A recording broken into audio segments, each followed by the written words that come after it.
এই ভাই একটু কুচি হিসেবে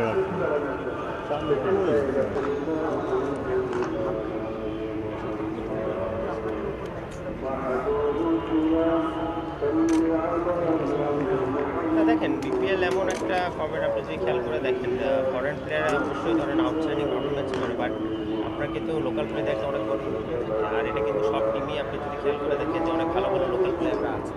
আমাদের টিম আল্লাহর মধ্যে ব্যাটিং বলেন বা স্পিন ডিপার্টমেন্ট বা পেস ডিপার্টমেন্ট সবাই কিন্তু ভালো একটা, এবং ইয়াং প্লেয়ার আছে, এক্সপিরিয়েন্সও আছে, তো দুটোর সমন্বয় খুব ভালো। বাট সবচেয়ে বড় যে ফ্যাক্টটা সেটা হচ্ছে মাঠে থেকে কেমন ভালো খেলে, এটা একটা ইম্পর্টেন্ট ফ্যাক্ট। তো এটা আমরা চেষ্টা করছি যে যত তাড়াতাড়ি গ্রুপ করা যায়, কারণ বেশি সময় পাওয়া যায়নি আসলে প্র্যাকটিস করার এজ এ টিম হিসেবে, কারণ ফরেন প্লেয়ার আমাদের অনেকেই আজকে এসেছে, গতকাল এসেছে, তো একদিন দুই দিন করা।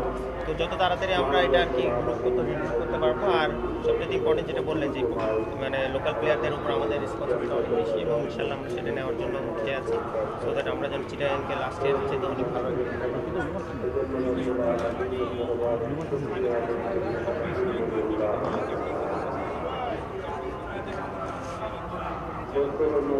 না, এটা তো অবশ্যই এনজয়েবল আর এটা অনার, আমি অবশ্যই ধন্যবাদ জানাই। আর চ্যালেঞ্জিং তো অবশ্যই একদিক দিয়ে, কারণ এখানে আপনার এক্সপেকটেশন সবারই থাকে, টিমগুলোর থেকে শুরু করে আমাদের যারা সমর্থক আছে সবারই থাকে। তো চেষ্টা থাকবে তাদের যে চাহিদা এবং তাদের যে আশা, সেটা নিয়ে যারা আমাকে এই দায়িত্বটা দিয়েছেন সেটা যেন ফুলফিল করতে পারি। আর ইনশাল্লাহ আশা থাকবে যে অনেকদিন পর আবার এই দায়িত্ব এসেছে, তো অবশ্যই এনজয় করছি। আর ইনশাল্লাহ চেষ্টা করবো যে পারফরমেন্স দিয়ে যেন সেটা সুবিচার করতে পারি।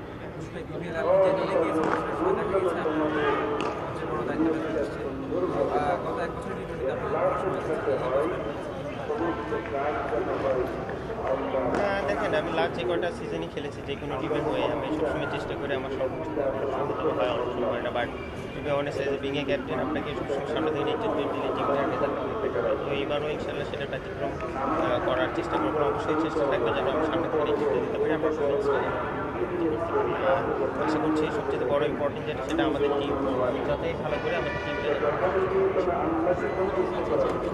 করে। এটা অবশ্যই একটা প্রিভিলেজ, কারণ লাস্ট ইয়ার তারা ডিফেন্ডিং চ্যাম্পিয়ন ছিল, বাট যেটা আমি বললাম এর আগে যে সবারই কিন্তু জিরো থেকে শুরু করতে হবে। আর এটা আমার মনে করি যে আমাদের এখানে হারানোর তেমন কিছু নেই, কারণ এখানে ডিফেন্ডিং চ্যাম্পিয়ন, তো আমাদের একটা অনেক বড় সুযোগ আছে ভালো কিছু করার। আর আমার মনে হয় যে এই ইয়ারটা মানে এই সিজনটা আমার মনে হচ্ছে চিটাগাং ইনশাল্লাহ বেশ কিছু চমক দিতে পারবে, আমার দৃঢ় বিশ্বাস। তো এখন বাকিটা প্লেয়ারদের উপর আর আল্লাহর যদি অংশ সম্ভব বিশ্বাসের ভিত্তিতে আমি যেটা বললাম যে লোকাল প্লেয়ারের সংমিশ্রণটা আমাদের খুব ভালো। আর পরের কিছু ইফেক্টিভ প্লেয়ার আছে, হয়তো বা বিগ নেম নেই, বাট মোহাম্মদ শাহের মতো ইফেক্টিভ প্লেয়ার আপনারা জানেন যে খুব ভালো সেকেন্ডার আছে, লাস্ট ইয়ারও কিন্তু এখানে বিপিএল খুব ভালো খেলেছে। তো কিছু কিছু প্লেয়ার আছে যারা কিনা ইনশাল্লাহ আমি আশা করছি ভালো।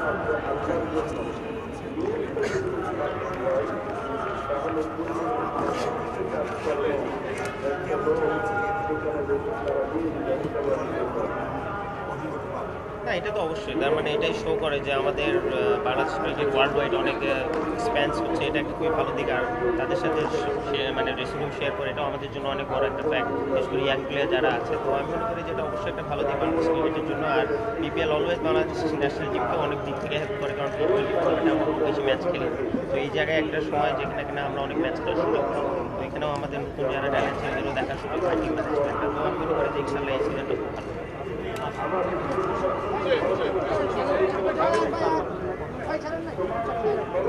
এটা তো অবশ্যই, কারণ দেখেন একজন মানুষ এতদিন কষ্ট করে এবং লাস্ট উনি তো অনেক ভালো পারফরমেন্স করেছে। তো আশা করি যে উনি ইনশাল্লাহ যে সুযোগটা ওনাকে দেওয়া হয়েছে এই টিম থেকে সেটা যেন উনি শুভেচ্ছা করে। আর আশা করছি যে উনি যদি ভালো খেলে সেটা তো অবশ্যই বাংলাদেশ। থ্যাংক ইউ ভাই।